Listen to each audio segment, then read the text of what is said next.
This is Keys to the Shop, special live edition from Coffee Fest in New Orleans.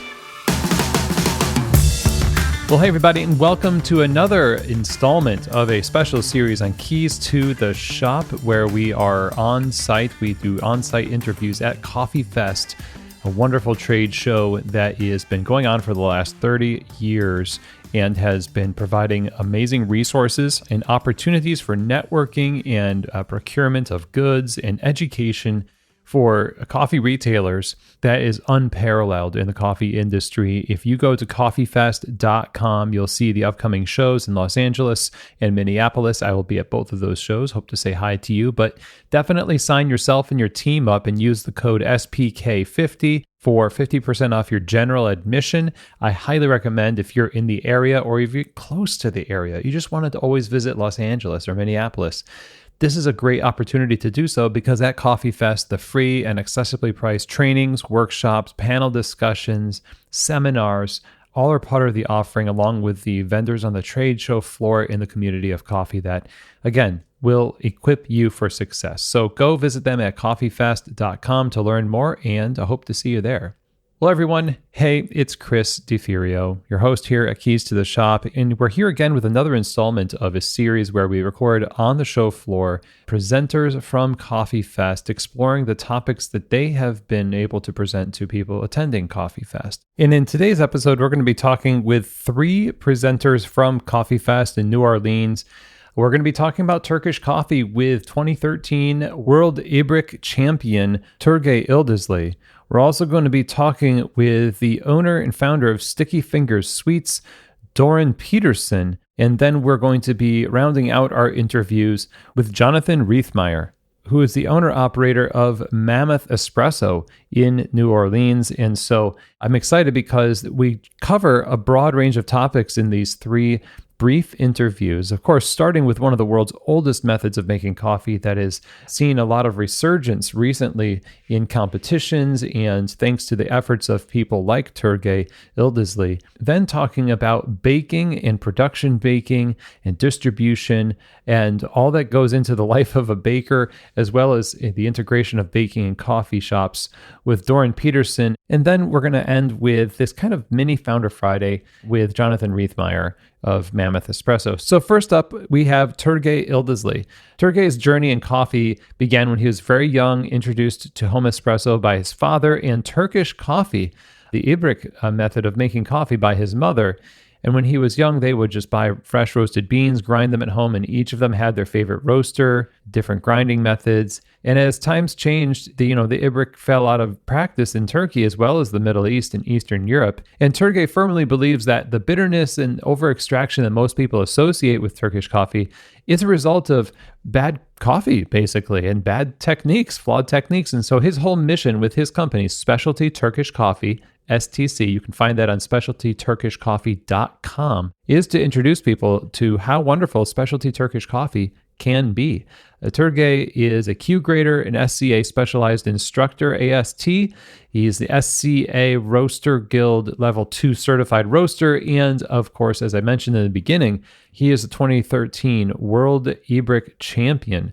And so in this day and age, with all the different methods and pour overs and espresso extraction recipes, it's interesting to explore something that is a true classic because, we talk about a classic espresso menu and we just think nothing of it. But the true classic is Turkish coffee. And maybe this is the kind of thing that you can incorporate on your bar. And at the very least, you will know something more about it and how to appreciate it better. And if you want to make it at home too, you can do so, especially by being outfitted with knowledge and resources at specialtyturkishcoffee.com. So let's get right to it and talk about the renaissance of Turkish coffee with Turgay Yildizli. Turgay, welcome to Coffee Fest. I'm glad to be sitting with you. How are you? Very well, thank you. Thank you for having me, Chris. Yeah, it was great to meet you. And I'm fascinated by this idea of integrating Turkish coffee into coffee shops, which sounds funny because this is one of the world's oldest forms of making coffee, the world's oldest form of making coffee, right? Yeah, correct. We thought, and we couldn't find any older brewing methods than coffee. It's very primitive cooking method, actually. It's called decoction, heating or boiling a substance in a liquid. That's the technical method. Okay. And so you're a multi-time champion of this, world champion, right? One-time world champion, but many times national champions. Yeah. Also, I competed at world level Brewers Cup, Coffee in Good Spirits. Nice. And so this is not something that is just a part of your culture. This is just a mission for you. This is like your business is to create inroads for Turkish coffee into the world of today's coffee shops, not just something to be appreciated as a novel thing. No, yeah, you're right. My aim was to open the first specialty coffee shop in Turkey. This was 13 years ago. So I just want to learn more about specialty coffee, some trainings, and I attended to competitions, and I learned a lot from Brewers Cup competitions. So, and then it's a Turkish coffee, or today we mostly call Cezve İbrik brew method. It's a very traditional brewing method in the region, in Turkey, Greece, Northern Africa, Balkan countries. But it was not matching with the specialty coffee idea. Oh, right. Yeah. So the coffee quality, not standard brewing method, was keeping away from specialty coffee scene. So with the knowledge, the scientific knowledge of specialty coffee, I tried to apply that scientific information to this old brew method. Okay. Yeah, it helped. It worked. And how did it work? What did you do to make a difference in the final product? What were you trying to accomplish there? So I was accomplished to create a pleasant tasting coffee experience. The traditional method, they use a similar coffee from a specific region. It's a commercial grade coffee and roasting profile generally similar. So the end product was generally over extracted bitter tasting coffee. Okay, yeah. So in different regions, some they add sugar, some they add spices to balance that bitterness. So my focus was how can we improve the taste quality of this brew method? So the gold standard, the filter coffee standard, which is good quality coffee, water, ratio, brew time. I try to apply these information to this brew method. But first, I need to find out the variables of this brew method. What was the variables? Actually, it's very simple. Coffee, water, ground coffee. They are boiling it in a traditional way, but we don't need to boil for ideal extraction. Okay. So that was the thing. Understand the variables and try to improve the variables and end results. Okay, and so how did people respond to that? I mean, it might have surprised some people to see you experimenting with something so traditional. Mm-hmm. Actually, I didn't start this idea. The competitions, Cezve İbrik competition started in 2008 during specialty coffee events. So the mission started before me. Okay. But I think I focused consistently on this brew method and I tried to develop every step. So I became a certified roaster, I became a Q grader to understand the coffee and understand the brewing method better. So of course there is a kind of defense because it's very traditional brew method. They don't want to change this brew method because there's a connection between their parents or everybody claim their recipe or their parents' recipe is the best one. Yeah. So it's difficult to explain and change their mind. That's a kind of challenge, actually, in that region, if they experience Turkish coffee or Cezve İbrik before. But in the Western countries, it's totally new brewing method. So you're not offending anybody in the Western countries. Yeah. But you've got to convince the traditional countries, like it's okay if it doesn't boil 3 times. Exactly. It's okay. Exactly. Yeah, it's okay. It should be like that. Now, even the traditional Turkish coffee brewers, they understand the concept because with specialty coffee, the coffee standard is changing. A lot of people, new generation in Turkey, they know specialty coffee, then they want to try specialty Turkish coffee or Yeah. specialty Cezve ibrik? Can I try different coffee beans, different region beans with this method? Now they have questions. Can I use this method or this method? Can I use this equipment or that equipment? What is the difference?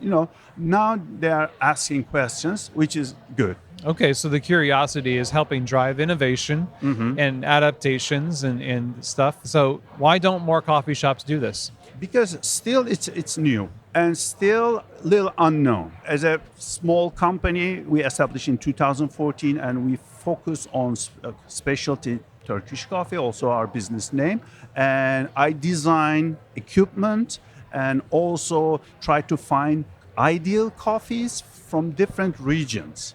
So this is a brew method. It's not about a coffee. You can use any coffee from any region, any processing method. It can fit. It depends your preferences. But we're a little unknown, and they think generally it takes longer time to brew a coffee, longer than a filter coffee or espresso. Yeah. But if you set up your workflow properly, it's quite a short brew time, a service time, at least 3 minutes. The only thing you have to, as a coffee shop owner or a barista, you have to explain well to your customer how long they should wait, what is the ideal drinking temperature. You have to give a small introduction. This is the important thing, because if they try it first time, they want to try immediately. And then all the coffee grounds in the cup, they I was going to say, that's what that... unpleasant first experience. Yeah. But if they can wait 4 or 5 minutes after brewing, it's becoming more clear cup and more delicious and more complex and balanced cup. And it's a great first experience.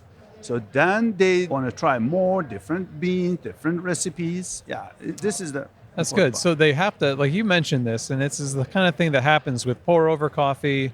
And sometimes we get excited about something and we move some stuff around on the counter and we're like, we're going to put it here. And we don't really think through how to make it efficient. So what you're saying, 3 minutes to make this, it turns into 10 minutes for one drink. And then they say, well, that brew method is too complicated for our cafe. When in fact, it wasn't the brew method, it was the planning that didn't happen. Is that about right? Yeah. You're correct. Proper grinder, a proper setup, it maximum takes 3 minutes to prepare. And one barista can brew 2 consistent brewed Turkish coffee at a time. Yeah. So when you look from the business side, you use less coffee, and generally they charge like espresso. So it's profitable product. There you go. Yeah. That's the main point. And I design different setups, stands, burners, Cezve ibriks for this purpose, because coffee shops, they don't have enough counter space. It's difficult to add something new, equipment to their menu, to their countertop. So we have some solutions, single brewers, double brewers, especially stands. You can brew Turkish coffee or pour over at the same time with those stands. And grinder is another tough variables of this brew method, because it should be very fine ground. Yes. For home users, there are not many options. Today's new hand grinders are capable. They can be powdery fine, Yeah, at the coffee shop, you need a commercial good grinder for this brew method. It should be very fine. Do you grind per cup? Yes, you have to grind right before brewing. Okay. Because it's one of the big issue. Companies, they sell pre-ground coffees.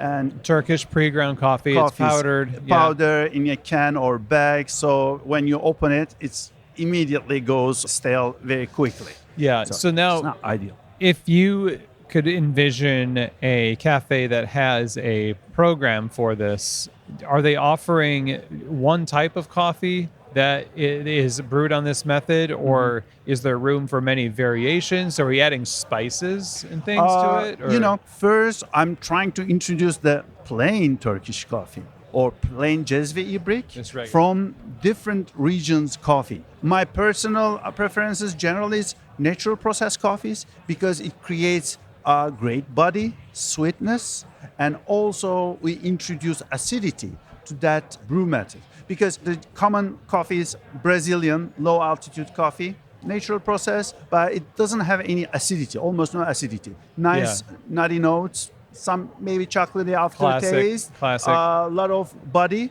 but no acidity. With the natural process African coffees, as a roaster, I try to develop coffee, balance the sweetness, balance the acidity, and I like to introduce acidity and fruity notes, basically, and sweetness into their coffee. Okay. But there is no rules. There are regions. That my competition coffee was from Sulawesi, Indonesia. It was washed, amazing, good tasting, super creamy, amazing mouthfeel coffee. There is no border. Yeah. You can use any coffee. So let's get some traction with regular Turkish coffee, and then people can kind of grow from there, but get used to the idea of doing it on your bar. And it's a very hands-on process. So today we have a lot of automation.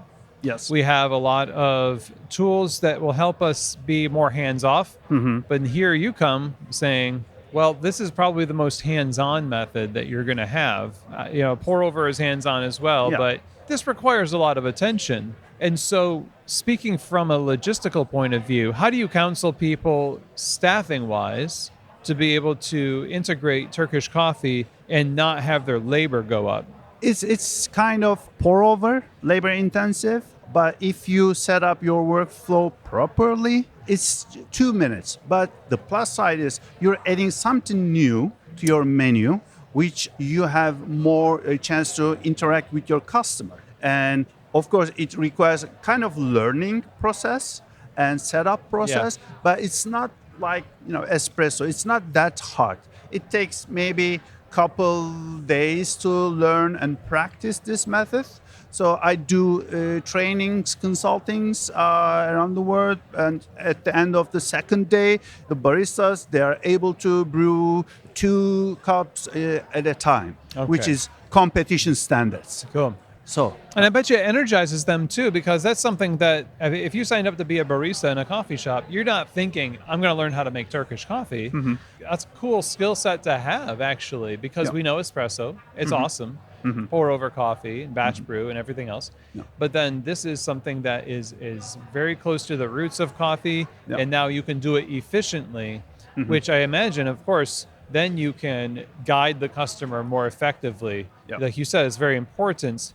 I can imagine if you don't know how to do this very well, or you don't set up your baristas well, the instructions that they give the guests are the first thing to go. It's just, I'm going to get this drink done. No, you have to pay a little attention, and you need time to explain. During the expos, we do sampling and we explain. We give instruction. Please wait for 5 minutes before you start to drink. But some customers, they don't have patience, and then they just start drink. But this is very interesting tasting experience. It's in between espresso and pour over, filter coffee. The feeling, the mouthfeel, the aftertaste, it's totally a new experience. And with specialty coffee and proper brewing method, without over extracted, it's quite interesting and pleasant. What can people do then to take the first step to start integrating Turkish coffee into their cafe? On our website, they can find more information, consulting and training, and we have some instructional detailed videos to give idea what is the difference between the traditional method and the new approach, specialty way. They can get ideas, and we have all equipments for coffee shops. There are different methods, different equipments. There are Turkish coffee machines available, but this is still an early stage of filter coffee machines. You cannot control every variable. So at the end, in the coffee shop, it will give inconsistent result. Sometimes the machine finish at 1.5 minutes. The next brew, it's going to be 2 minutes. So it really affects your extraction yield. I had never heard that there was machines That it feels so wrong. Yeah, they're efficient if you don't care about the end result, the consistency, technically. Yeah. They're doing good. There are very new inventions. There are machines coming soon. Hopefully, it can find a market. Three groups like espresso machines with grinders inside, high quality, but we hope Yeah. to see that in the market. Let's bring the craft back. Yeah. Right. Well, this has been really fascinating. And so you said you can visit your website, but where is that website? Where are you online so we can find more? Our what you do? website is specialtyturkishcoffee.com. Okay. So they can find instructional videos, more detailed information about the variables of this brew method. And also we have items they can use individually for home users, also for coffee shops to introduce, this method to Excellent. coffee. Turgay, thank you so much. I appreciate it. Good to meet you. My pleasure, and thank you for having me here. Yes. Thank you. Okay, everyone. Well, I hope that you enjoyed that. And really, it's fascinating. It's awesome to see the work that Turgay is doing. I would encourage you to go to specialtyturkishcoffee.com. You have lots of different guides and resources available on that site and equipment that you are able to use to make wonderful Turkish coffee at home or in your cafe. So again, that's over at specialtyturkishcoffee.com. And a huge thanks to Turgay for joining me on the show floor at Coffee Fest. Now we're going to get over to the world of baking and cafes with Doron Petersan, who is the owner and founder of Sticky Fingers Sweets and Eats in Washington, D.C. As a New Yorker turned vegan transplant to D.C. and craving traditional guilt-laden foods, she was determined to unlock the secrets of creating great plant-based counterparts that didn't taste like they were, just counterparts. Armed with a bachelor's degree in dietetics from the University of Maryland, she embraced her food science knowledge and love for all things delicious, and that was what gave rise to Sticky Fingers brand that represents the mission to create plant-based space in the food industry for everyone to enjoy. And they are doing this now through direct outreach, direct to consumer, CPG, and retail locations. Sticky Fingers itself has been making waves. It serves up treats to fans far and wide, including celebrities like Miley Cyrus, Bethenny Frankel, and Ellen DeGeneres. And accolades for the bakery include Food Network's Cupcake Wars, where they battled to claim the competition's grand prize twice. And as a personal note here, it was really interesting because I know I've watched Doron on that show because my wife and I basically binge watched all Cupcake Wars a long time ago. So it was really cool to get to talk to Doron. On top of all of that, Doron's been featured on the cooking channels Not My Mama's Meals with Bobby Deen, as well as NBC's The Today Show with Kathy Lee and Hoda. She has been the subject of many articles as well as contributed many articles to national publications and has published the bakery's recipe book, Sticky Fingers Sweets, in 2012 by Avery of Penguin Group USA. So in this conversation with Doron, we're going to be talking about her history. We're going to talk about evolution of her business from bakery cafe into a little bit more of the food manufacturing world through Sticky Fingers brand. We talked about the CPG and providing these kinds of products for other retail locations, which is the focus that Doron has now.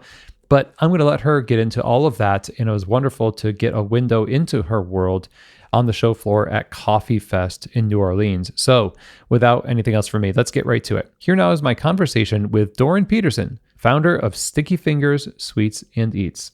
Doron, welcome. Hi. Welcome to Coffee Fest. Yay. Is this your first Coffee Fest? This is my first Coffee Fest. Wow. Okay. So it is in New Orleans, and this is our first time in New Orleans, actually. I've been with the trade show here for maybe like 20 years now, and I think this is the first time they've been to this city, and I'm really liking what I'm seeing. It's really fun. Yeah. The people are so nice. Yeah. Did you walk into the live music? I did. Yeah. The trio there. Yeah. That was so good. I've never seen that also at Coffee Fest. So lots of cool stuff happening. Yeah. I want every conference and convention to start off with like very nice, calming jazz music while you're sipping on your coffee or 15 coffees. If only. Yeah, it feels like a coffee shop. So you're here presenting on food and baking. You are a panel participant in this whole idea of how do we put food in our cafe? How do we put baked goods in our cafe in a way that's good? Coffee shops are notorious for doing things maybe not as good as they could be doing them. But you've been doing quality pastry and baking for quite a long time. And we were just talking, because I've seen you before today. I've actually watched your episode on Cupcake Wars in 2014. So this is like a starstruck moment from Cupcake Wars for me. This is cool. That's amazing. So anyway, how did you even get started with the whole baking as a lifestyle / career / business? It's bizarre the way things happened for me. I was in school for nutrition and dietetics, and I ended up taking a class on food science. And I thought I was going into public health. The class on food science really made me understand that it was the chemistry behind the food, behind that recipe, behind the ingredients, not just eggs or milk, right? It's the chemistry involved in it. Everything from your mixing to the heat, the timing, and that's where my direction changed. I started playing with some candies, started making some recipes, and fast forward, a bakery was born. You know, we should have a whole other show of like how stupid I was and like how just completely oblivious. Like, I can make cake. I'm going to open a bakery. Like, don't ever do that. That's so dumb. And it's just sometimes like by sheer luck that I am still standing. But people will say it's, 50% direction and 50% luck. But I think it's a lot of like not giving up and pivoting when you need to, and really is making sure that, you're kind of ahead of the curve and looking to see where people want to go and looking to see what people are interested in. My focus is vegan, right? So I was creating a product that didn't use eggs or dairy or animal products at all at a time where nobody really even knew the word vegan. The first time that we were ever interviewed, we've had a lot of luck, right? Being the first, also being in DC, being on the East Coast, we've been able to capitalize on that. And we've done a lot of like TV shows, interviews, like, on like French news channels, and like, somebody will be in town. They're like, I heard you had a cookie that has no eggs in it. And we're like, yes. And they're like, this is insane. They'd come in. Right. So we got some momentum from that. But the first time we were ever on the Food Network, we were not allowed to say the word vegan because it was in conflict with the companies with the sponsors. That's amazing. Yeah. So I'm sure that rule doesn't exist anymore. It does not exist on the anymore. Food Network. So no, we were allowed to, when we were on Cupcake Wars, we were on Cupcake Wars 3 times and we won twice. So we did it up against non-vegan other companies. Yeah. Right. Yeah. And that was that's great for a lot of reasons. It showed that like, hey, you can do things that are just as good, if not better, than the non-vegan counterparts. Yeah. We've also been around for a long time, right? That gains trust. People are like, okay, we'll try their product. We'll see if we like it. It gets it in people's mouths a little bit faster. Yeah. Right. But the whole reason that this sort of came about was I wanted to create a product or create products that would introduce people to plant-based items that weren't scary, right? Yes, we need to eat more salad. Yes, we need to eat more plant-based proteins. That's really hard to get in people's mouths sometimes. There's just so much psychology behind that. But when you're showing somebody a cookie or a cupcake, it looks good before they're like, oh, there's no eggs and dairy, right? Yeah, yeah. And then we have markets that are fringe markets from there. You have allergy folks, right? And then if you can also do some gluten-free, you have that market. And then just people that are looking to eat better. But our products are better than non-vegan products in the way that they taste, in the ingredients, but that does not mean that they're healthy. So I can't be like, here, have this cupcake for breakfast. You're going to live longer. So the concept becomes more familiar. It is still a treat. Right. It is a treat. We are a sweet snack. That's our category. There you go. Sweet. Okay, good. And at the same time, though, I have to imagine your determination in pushing past the troughs and the valleys that helped you gain that trust, because you've been around a long time. So that helped, that you just stuck with it. You got reputation. But you also had to work harder because you're working against already established standards for a cookie, a cupcake. So it not only has to match that, but it has to do better. So you won these competitions. The cupcakes tasted better than the non-vegan ones. But you as a skilled baker, I imagine that makes you just like twice as skillful because you had to like run with a parachute on your back almost. Or is that just a misconception? Like you don't have to work harder when you're doing vegan stuff. You know what I'm talking about? No, yeah, I totally do. No, I think that you have to do that whenever you're the other, right? So in my case, I'm a girl and I also have a vegan bakery, right? Like, okay. I'm automatically kind of pushed into this other category and like I have to compete up against the standard, right? Yeah. And in order to get past that standard, to be thought of as good as that standard, I have to surpass it. Yeah. Right. Can I do that with everything? No. I tried to do it with a restaurant, and restaurants are really hard and tricky and difficult, but they're really fun and dynamic, and you can create a lot of food and you get a lot of feedback, and you have people coming in all day long. You're getting direct feedback. I love that. You can really get bogged down in it, or you can really focus on the things that you're good at, right? And focus on the things that people are complimenting and that people are purchasing, and really make that your main focus, right? And that's what I loved about the restaurant and the cafe, and also kind of hate it at the same time, because then you're right there and people are like, my water's warm. You've mentioned this a couple times with the like, I'm going to open my own bakery, or I'm going to now a restaurant. So you've entered into these things. It makes me think of Michael Gerber's E-Myth book. What was the phrase? A lot of entrepreneurs are technicians suffering from entrepreneurial seizures. Or something like that. Like, I can do it really well, therefore I should open a business. Why would you consider that a mistake, or like a hardship that was not necessary for you? Oh, I don't think it wasn't necessary. I think that when I look back, I like to make it a little bit more simple than it was. The process for me to open a restaurant, it was based on feedback that I was getting in the area, right? So we had a bakery, and then people wanted to be able to come in and sit down, right? And in order to come in and sit down, you have to create a bigger menu because you have to pay for that space, right? So you want people to stay longer and purchase while they're sitting there. I didn't want just necessarily a grab and go place. But when we expanded into a cafe, and it was just grab and go in the beginning, and then we realized people were sitting longer and longer. So we started to do some hot foods, ready-made items, and then on Saturdays and Sundays we had lines out the door. And people were really frustrated that they couldn't sit down and enjoy their food.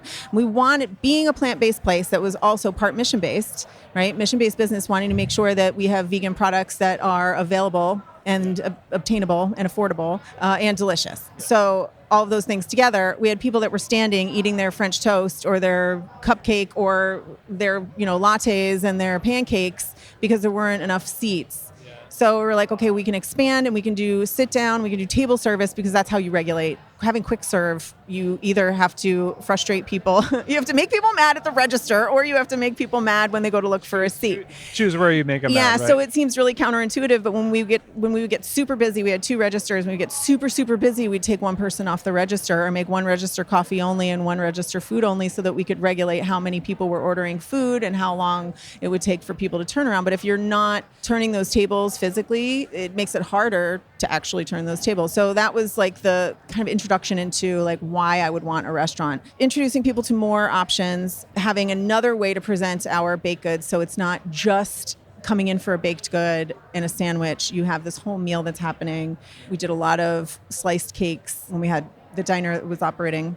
It started off, the name was Farewell, and then I switched the name so that everything was under the same umbrella to Sticky Fingers Diner. And it was fun. I would have it today if it weren't for, a lot of changes through the pandemic and after the pandemic specific to DC that made it very difficult for a single business to withstand. Yeah. And so when you were going through the operations of these businesses, the lessons that you learned there as an operator that you can pass on to coffee shops here at Coffee Fest who are thinking, we're going to open our own commissary kitchen, we're going to open our own bakery in the back, and we're just going to dive into these things.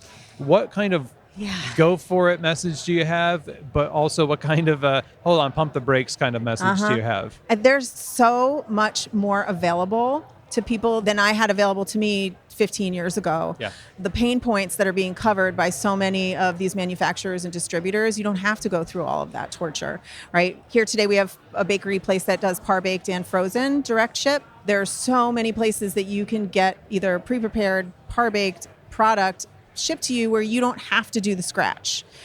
You don't have to have somebody there who can measure properly, who can adjust your recipes properly, who can make sure that, people will say, oh, I hate baking, but I love cooking, right? Why is that? It's because baking is so specific and you can't necessarily see what's happening while you're making it, right? So you take something out of the oven and all of a sudden something went wrong. You don't know why. I know why. That's my job, right? So I can look and be like, oh, you did that wrong. Yeah, it's the science of it. Right? But if all of a sudden you have this stuff flopping, or it takes so long to produce this product, if you double it, you can make twice as much. Yeah. right? And it might even be the same labor, but now you have all this product that you have to get rid of, or are you going to be able to sell that product? So like sizing your recipes based on the demand that you have, that's one issue behind it, right? There's just so much that goes into a menu. It's unless you just want to have a quick serve, like some bacon and eggs and some toast or some peanut butter and jelly sandwiches, and you're just feeding people basic food. If you want to do anything more than the real easy basics, it's going to take some planning and some involvement. And there's a lot available to you, right? So you mentioned this, and there's this tension between, okay, a lot of cafes are just happy as a clam to get par baked, finish in the cafe. Some people that want to go from that to baking feel like it's a quality increase. They want to put their spin on it. Is there a lot of return on that? And I guess it depends on how well you execute your plan, or if you even plan. But is it worth it, if you do it well, to go from Cisco Danishes to making your own, I don't know, muffins and cookies? You can do it well, but how long does it take, and is it worth doing? My firm belief based on my experience is no, it's not worth doing yourself. There are specialists out there that like, do you do your own taxes and review all your own contracts and also fix your car? I mean, there are specialists for these things. Right. Like yes. I can change the oil in my car. I can like fix one of the plungery things in the toilet. Yeah. I can fix a screw if it's broken, but anything past that I can't do. Okay. Right. So I'm not going to call myself a plumber. Yeah. I can open up a restaurant. That doesn't mean that I'm a chef. You don't need a chef to create a menu. What you do need is somebody with experience who can lead you through that menu process based on your facility, right? So do you need to have all the knowledge? Probably not, but you do need to know what your limits are. And I'm really bad at knowing those limits, and I'm going to push through them every single time. And I'm going to see if I can get past it. I'm going to see if I can extend it and whether or not it's worth it. There's a lot of people who have done that and tested the parameters for you, right? So yes, scratch baking is ideal and it tastes the best. Baking cookie right out of the oven. There's nothing like it in the world. Right. You can have a cookie right out of the oven where you don't have to mix the dough, and it's just as good as any other cookie that you've ever tasted, and it's going to be consistent every single time, because that is what I have invested in now. Companies like mine, where I have invested in making sure that my cookie pucks are exactly the same every single time and they bake the same every single time, so you don't need to know that it's raining outside and it's going to take a little bit longer for your cookie to bake. What if you want to do this because you truly want to be like, 10 years from now, we want to be a bakery? Yeah. And now that's a career decision that you've just made there versus, I think it'd be fun to have us bake our own stuff. We should just do it. By all means, if you think it's fun and that is a priority to you and you're like, I don't care if we make money at this, you want to bake your own cookies, I think that is valid. If you can survive and there is something in there, I mean, let's say it's completely off. Like, I want to be able to crochet hats and sell them in my store because I love crocheting hats. By all means, sell your hats, right?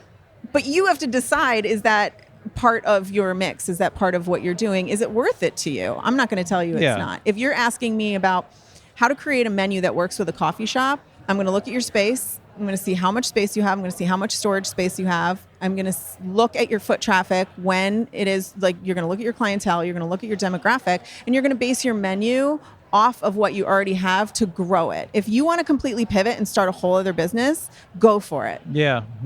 But a coffee shop and a bakery, very, very, very different businesses, in the same way that a mechanic and a plumber are different businesses. And we talk about this also with roasting. When people say, I want to roast my own coffee. Manufacturing versus production, it looks the same, it sounds the same, it's different. Your bookkeeping is different. If you have a little roasting machine and you're roasting to like sell a few bags in your store and produce your own coffee, that's a retail operation.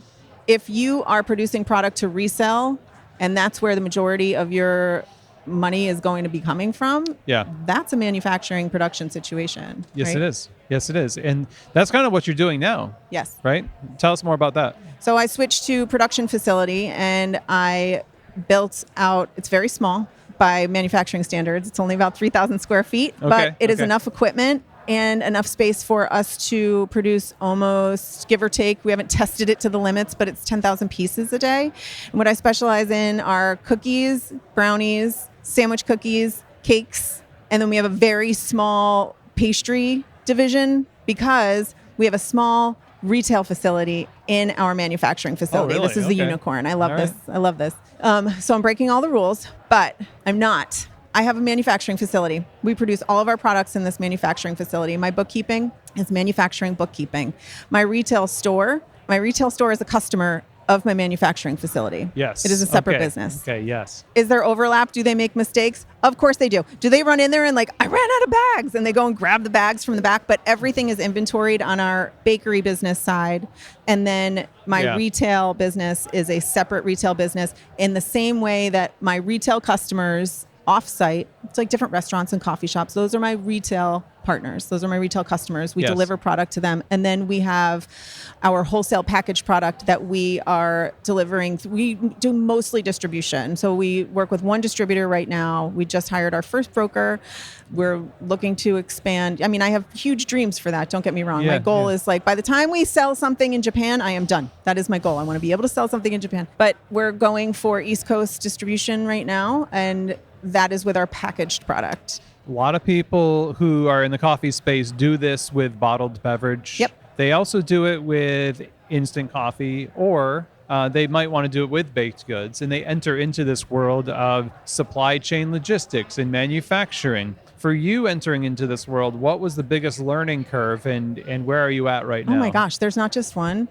It is a completely different monster. And I've been wholesaling for 10 years, but we've been doing it on a local level. So think of your small, independent, natural food markets. Those are who would pick us up, right? And that's who our distributor really focuses on, these really a lot of independents, and then local Whole Foods. To get out past that, I have to give people a reason to buy my cookies. Like women-owned business, local DC, that's great. But it has to taste better than either the ones that they're selling now or the local ones that they're used to. There has to be a reason for them to put me on the shelf, especially in an area where they don't know me. So our strategy is, and we're still small, we're still tiny, and we're still bootstrapping as much as possible. So we're looking at social media strategy. We want to push our product in Richmond. We have a following in Richmond. So we're going to focus on social media strategy there, and we'll spend some time hand touching there and doing some direct marketing outreach. We know that we have a following in Baltimore, which is outside of DC. We know we have a following in Philly, right? We know we have a following in North Carolina. So we're just kind of like stretching that out and working with our distributors where our reach is and where we know that we can still get our product consistently without then having to ship it across the country. Wow. Different game. Totally different game. But it's still fun. It is so much fun. Sorry, I just surprised everybody. But it really is fun. And this is the stuff that keeps me up at night, and it's exhausting, but it's also the problem solving and strategy that is really exciting. And it's different from the retail. It's different from the restaurant. For me, the beauty of a restaurant is only when it's functioning really well, right? And we had a full coffee program in this restaurant. Nice. We trained everybody on, like, all the coffee training that we did was very everybody was a barista, right? Like, we did have an automatic grinder and tamper, but I did not put a coffee program, an extensive coffee program, in my current retail space. And that is because of labor. I didn't mention that on the panel, but when you have a coffee program, you're always going to need one person on coffee at least, right? And when you have a bakery program, you're always going to have one person on bakery. So it increased my personnel. It increased the human resource component, right? I had to have another person on staff all the time. This is the same thing as when you were figuring out that baking is a science, business is a science. The labor is like it's either going to make it rise or not rise, and that's the way it functions. So you're kind of doing the same thing, but with your business. So you have to have forethought. And a lot of people will say, well, why didn't my business turn out? Looking at a plate of cookies, why did they spread as thin as they did? Now, you know why that happened. Business-wise, now you have a handle on things like labor and the workflow that you have in your restaurants, and even now in the manufacturing facility, the different things you can do to make it more efficient, right? So that's another form of the same thing, kind of. So I'm sure there's a little crossover, like your scientific baking mind applied to business principles, if you will. I would think so. I'm gonna look for that. I'm gonna think about it. But I think it's really just the problem solving and the research behind it. And it's one of our core values, right? Is FIFO. Yeah. First in, first out. Sure. Right. Ours is figure it the F out. Like, sometimes when all else fails, you just got to figure it the F out. You just got to sit there and figure it out so it works. Yep. You got to grind through it, and either it sticks or it doesn't. It sticks. Yeah, well, speaking of sticks, where can we find Sticky Fingers online? All right, stickyfingersbakery.com is our website, and we have all of our information there for our wholesale CPGs as well as our fresh baked goods if you're ever in DC. Nice. Or we'll ship it to your door. We have a whole gifting program. That's right. That's I'm what telling you do now. I make cookies, and I will figure out a way to feed you. Thank you, Doron. Thank you. All right. All right, everybody. Well, I hope that you enjoyed that conversation. You can find more information about Sticky Fingers Sweets and Eats by simply going to stickyfingersbakery.com. Follow all that they have going on there. Check it out. Maybe you want these products in your store. Definitely reach out to them and learn more at stickyfingersbakery.com. Really awesome to get a chance to talk with Doron on the show floor. Thank you so much, Doron, for sharing as much as you did about the ins and the outs, the details, just the lessons learned, and how you developed this wonderful business. It really means a lot for you to open up that story to the Keys to the Shop audience. And again, y'all can check out stickyfingersbakery.com. Now, finally, we're going to be talking with a local favorite in the New Orleans coffee scene, Jonathan Riethmaier, who is the founder of Mammoth Espresso in Louisiana. Now, Jonathan's journey into specialty coffee has spanned nearly 2 decades and includes roles such as barista, trainer, marketer, and roaster. In 2016, Jonathan and his wife, Darlene, co-founded Mammoth Espresso, which is a specialty coffee retail shop in New Orleans. And in 2021, Jonathan established Mammoth Coffee Company, a roasting and wholesale business. Jonathan heads up the roasting, production, sourcing departments of Mammoth, in addition to the day-to-day responsibilities of running a cafe and wholesale business. I really loved my experience there at Mammoth. The espresso was great. The people were great. Their roasting is right across the little hallway where there's seating. It's just a beautiful location. I really enjoyed it. And talking with Jonathan in the hallway there, and then on the show floor for this interview, there is a real sense of desire to do well by his baristas and to really just invest in the culture and make this a company that is fulfilling for people, that is serving the wholesale customers well, the baristas well, his family well. Just a very calm and grounded way of approaching business and business development in cafes and roasting. And I thought this conversation, just talking about the founding of the business and its development and Jonathan's perspective on caring for people and the operations, is something that's very inspirational. So it's why I wanted to end our time here today with that. And by the way, you should probably go to mammothcoffee.co and learn more about this company. But right now, let's learn about this company first from Jonathan himself. So here now is my conversation with the co-founder of Mammoth Coffee, Mammoth Espresso, Jonathan Riethmaier. Jonathan, welcome to, I'd say welcome to New Orleans. This is your town. It is my town. Yeah. I share this town with other people, but there are people it is here. where I live. Yeah. How long have you been operating Mammoth Coffee? Well, so there's kind of 2 aspects. So there's Mammoth Coffee Company, which is relatively new, but then there's Mammoth Espresso, which is our retail location, and that's been around for 8.5 years now. Oh. And so we've been here for a minute. Mammoth Coffee Company was created about 3 years ago to sort of be the umbrella through which we do roasting and wholesaling, but also our cafe kind of falls under that. So when I introduce myself to people, I generally say it's Mammoth Coffee Company, and then Mammoth Espresso is the retail footprint. Yeah, I have been to your place twice now, each morning. Loved it both times. It's really interesting. You've got the roastery on one side, a beautiful hallway, and then an espresso bar on the other side. And it feels like the dream, kind of. It's all encapsulated in this little area. And you've been doing this now long enough to have built a reputation in town that people are coming to you for wholesale inquiries, and you're operating a roastery and espresso bar that has feedback built into it so that you know how your coffee is tasting on the bar. How has that dynamic at this point changed the way that you operate since when you first started? Well, I mean, having both the roasting operations and the cafe in sort of the same building, the same footprint, alleviated a lot of the challenges I thought I would have when I began stepping away from the cafe and stepping into our sourcing, roasting, and wholesaling business. Because the immediate concern was, how do I manage things if I'm not physically there, right? And so it allows me to be on site. It allows me to help baristas work on, skills development, answer questions, address concerns, still be point of contact for like regular customers who just like seeing the business owner somewhere nearby. But on the wholesale and roasting side, it means we can have conversations with people about what our coffee is, how it ought to perform, and then literally next door, that's a showcase for that. And so, when we have meetings with customer prospects, that's usually sort of like a 1-2 thing where it's like, let's walk you through the roasting operation, all the production things.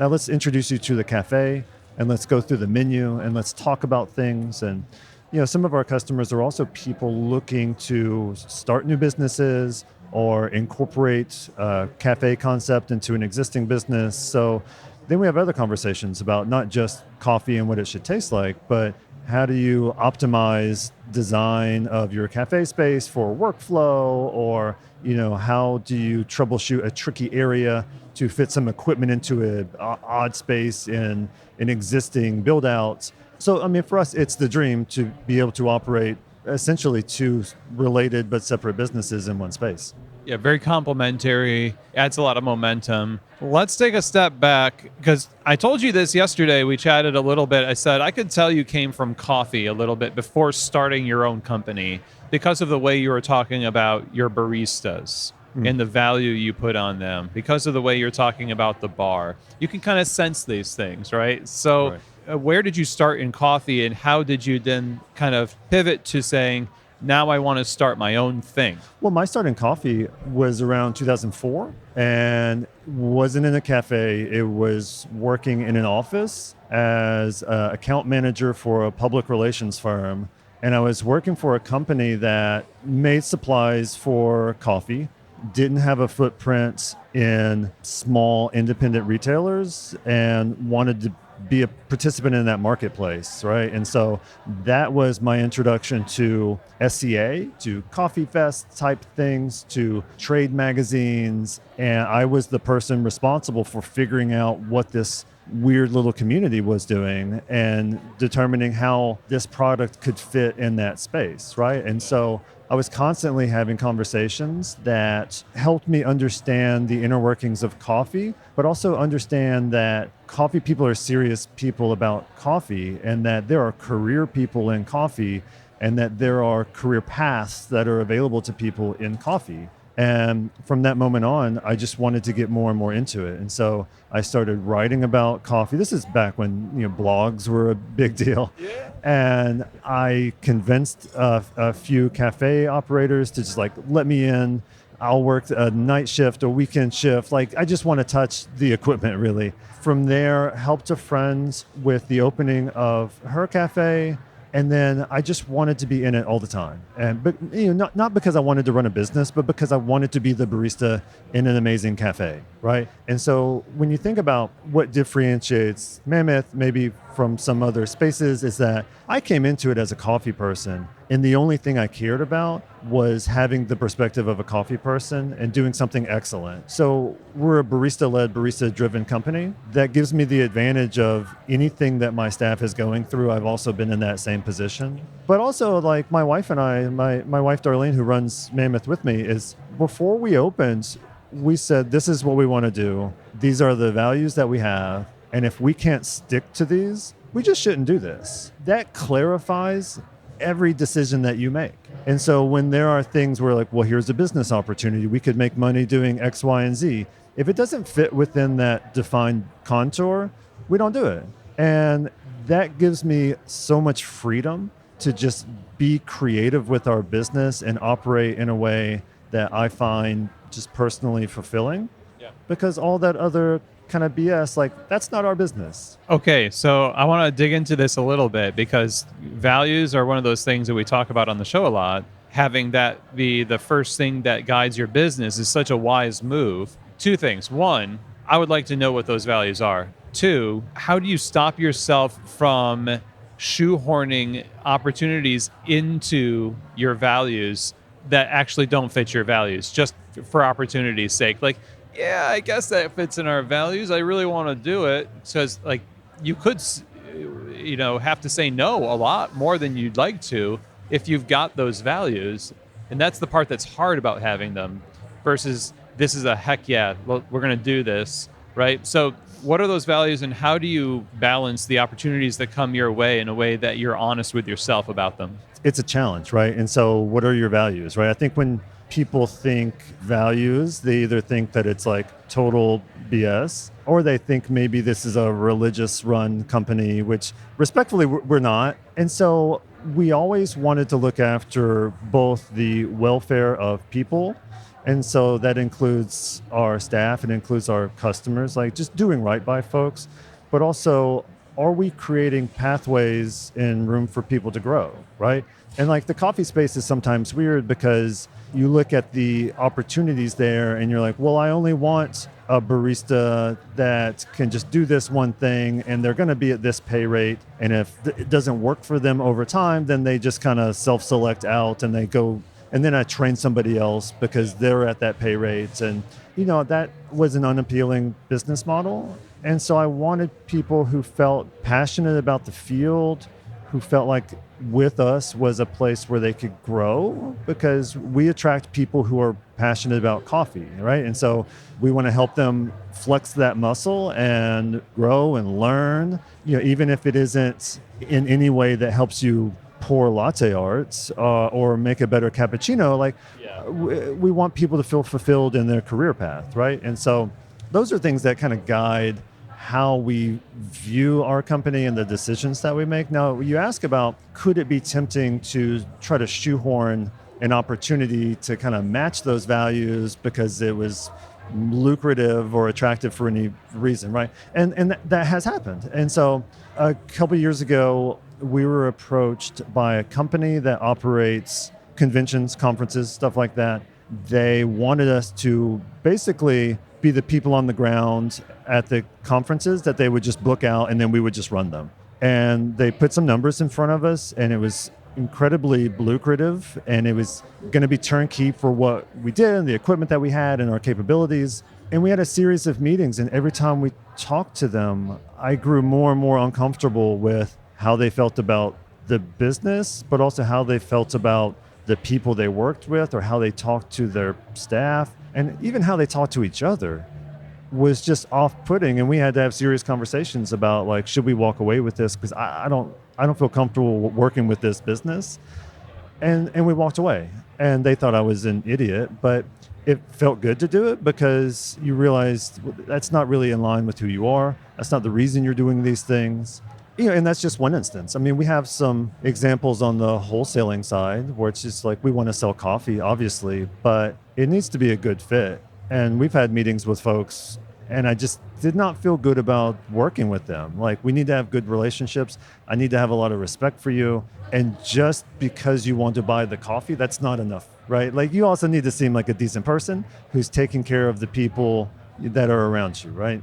Because that's your value of taking care of your people. And if you don't see them doing that, then it feels like it could erode. And, who knows? I mean, you've got the virtue of having been the person who invented these values to guide the company, but you're not immune to having some switch of mindset if you get in with the wrong people and compromising on your values. When you put it that way, when you say that phrase, I'm going to compromise on my values, it sounds terrible. Why would anyone do that? But when the numbers are in front of you and you're a struggling small business, that's really difficult. So kudos to getting out of that.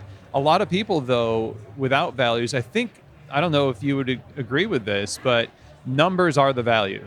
Expanding, sure. And that's it. So it's like, why do you have a business, right? And there's lots of reasons to have one, and there's a lot of approaches to that. Some people want to run a business.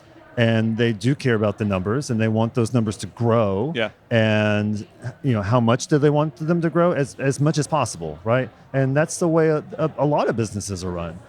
We just want to do something that, sure, is like financially sustainable, but we're trying to commit to this idea. And that idea isn't money in a bank account. The idea is excellence in coffee and service and creating unique experiences. And so I think a lot of times people in ownership positions of business just need to have honest conversations about what their intentions are. I don't think there's anything wrong with wanting to grow your business as much as possible necessarily. Yeah. It just isn't why we run a business. We want to have an excellent thing. I want it to grow a little bit to where I'm just comfortable with where we are instead of, worrying about are we one equipment failure away from, having a serious problem. But I want it to be a fun, enjoyable place to work. I want it to mean something to me and to other people. And I want it to enable me to have the freedom to do the other things that I love, to hang out with my kids, to enjoy this wonderful city that we live in. And people know they value those things, but that's after we're successful. That's after I reach this goal, this stretch goal, this, big, hairy, audacious goal or whatever, because they're taught that by, I don't know, YouTube, various entrepreneurial podcasts.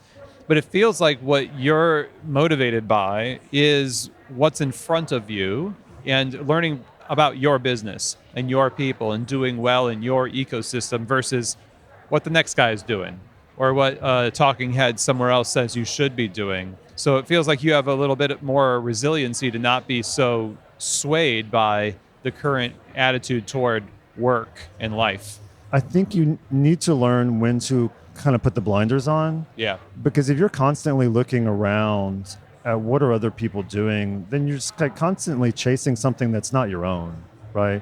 Like you don't need to be totally blind to what the marketplace is doing, but I just want to focus on what we're doing and what makes us special, right? And that's where creativity comes into play, and that's how innovation happens. And so, when you think about values, the pandemic was a really important pivot point for a lot of companies where it's like, you say you mean these things and you say your staff are your family or whatever. It's like, okay, well, let's see. Let's see what happens, right? And I know initially it was so terrifying, but my wife and I, we had conversations about how we were going to respond to this. What are we going to do to help the people that work for us? Do we accept the risk that we just go out of business trying to do what we feel is the right thing? Wow.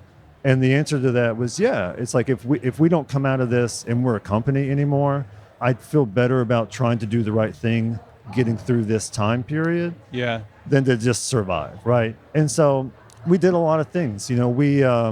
I was really proud that we kept our entire staff through that period.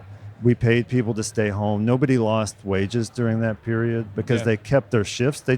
We encouraged them to just stay home, take care of themselves, work on their mental health, but they still got paid for the same shifts as if they were going to be in the cafe because we didn't need the full staff at that point when, people couldn't even come inside the cafe. And so it was an opportunity to really perform the kinds of things we had said to ourselves that we would do in a moment of crisis.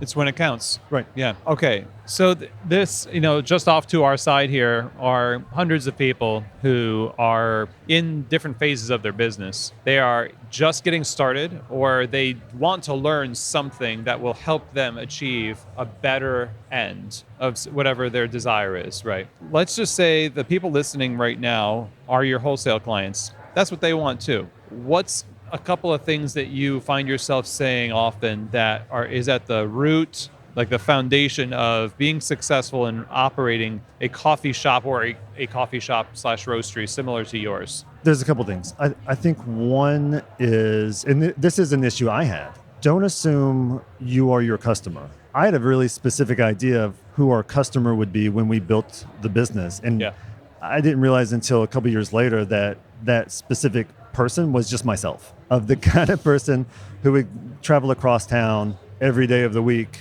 if the coffee was excellent. And often your customer is just people who happen to be in the neighborhood at that moment. Yeah. It's people who search coffee near me and you are the coffee near them, right? And there's nothing wrong with wanting to appeal to somebody who is like super passionate about coffee, but you have to also realize that you are just going to be convenient to somebody, and that's the reason that they may come in. Now you can cultivate a relationship with those people and with the people who are seriously into coffee, but if you limit the audience and make it that narrow and that specific, you're going to be in trouble. So how do you craft an experience that is accessible to a wide variety of people? How do you understand that no matter how excellent you want the coffee to be, what you're selling is a combined experience? And so you're going to have people who come in who are in love with your espresso, who want a single origin pour over, and that's terrific. But you're also going to have people who just want a comfortable place to spend an hour or to have a chat with a friend or to work on whatever they're doing for work or just chill. And so you got to be open and flexible to a wider audience than maybe you would have initially imagined. The advice we give to wholesale folks, I think just being flexible and nimble, and it's always great to have a plan. How do you respond when that plan doesn't work out? Yeah. Like lots of people write business plans. Lots of them are in the garbage 6 months after your business opens. Yeah. Because you're responding to things, right? And so don't define the scope of your operation in such a way that you cannot pivot into other areas because you need to or because you've learned something new. So that is what your values are for, is providing those boundaries that allow you to have flexibility in how you respond with your business's shape, its operation within those values. So you're not so strict, like I said, well, it's year 2. My business plan says I should be here. And so we're going to force it so that that's my comfort zone. So even if you have values, there's still a little bit of a learning and a kind of a risk that you have to take. And you mentioned that, like, are we going to risk? We're going to embrace the unknown to stay true with our integrity to what we know right now. And so that's what that makes me think of. But the advice to just not project yourself onto the customer is also so key. And in fact, I almost feel as though the coffee folks, like the coffee nerd folks, can be educated more by watching enthusiastic service being given to non-coffee people with drinks that they would not order themselves, and be like, yeah, you're educated about coffee, but are you educated about service? Are you educated about the world of relationships in a coffee bar? So it feels like you need to have a place for both in your cafe.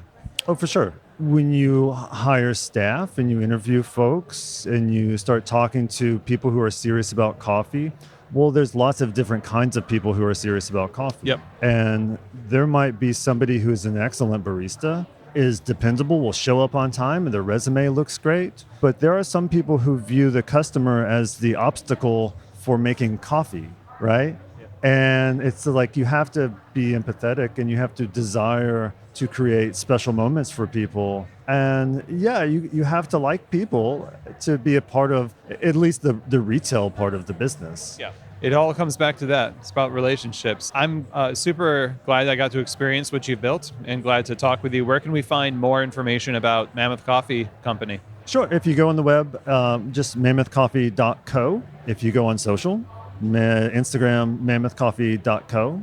If you want to talk to me, it's hello@mammothcoffee.co. So I would welcome anybody to come visit us here in New Orleans or just reach out online and say hello. All right. Thank you, Jonathan. All right. Thank you. All right, everybody. Well, I hope that you enjoyed that. And don't forget, you can find out more information at mammothcoffee.co. I so appreciate Jonathan's thoughtful responses and the perspective that he has on business and life and the balance of the two.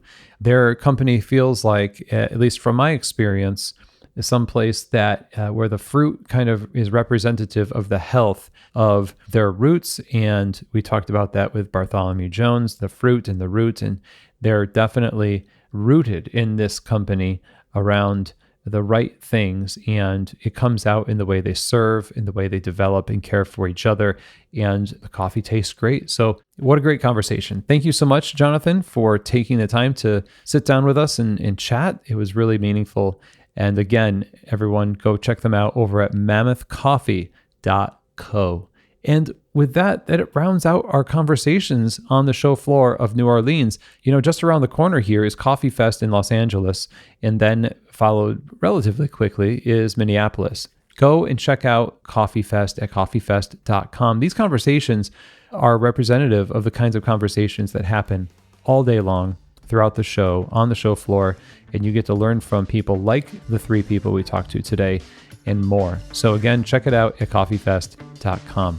And with that, I say thank you. I hope to see you at the show. And as always, I hope that this episode has truly given you keys to the shop.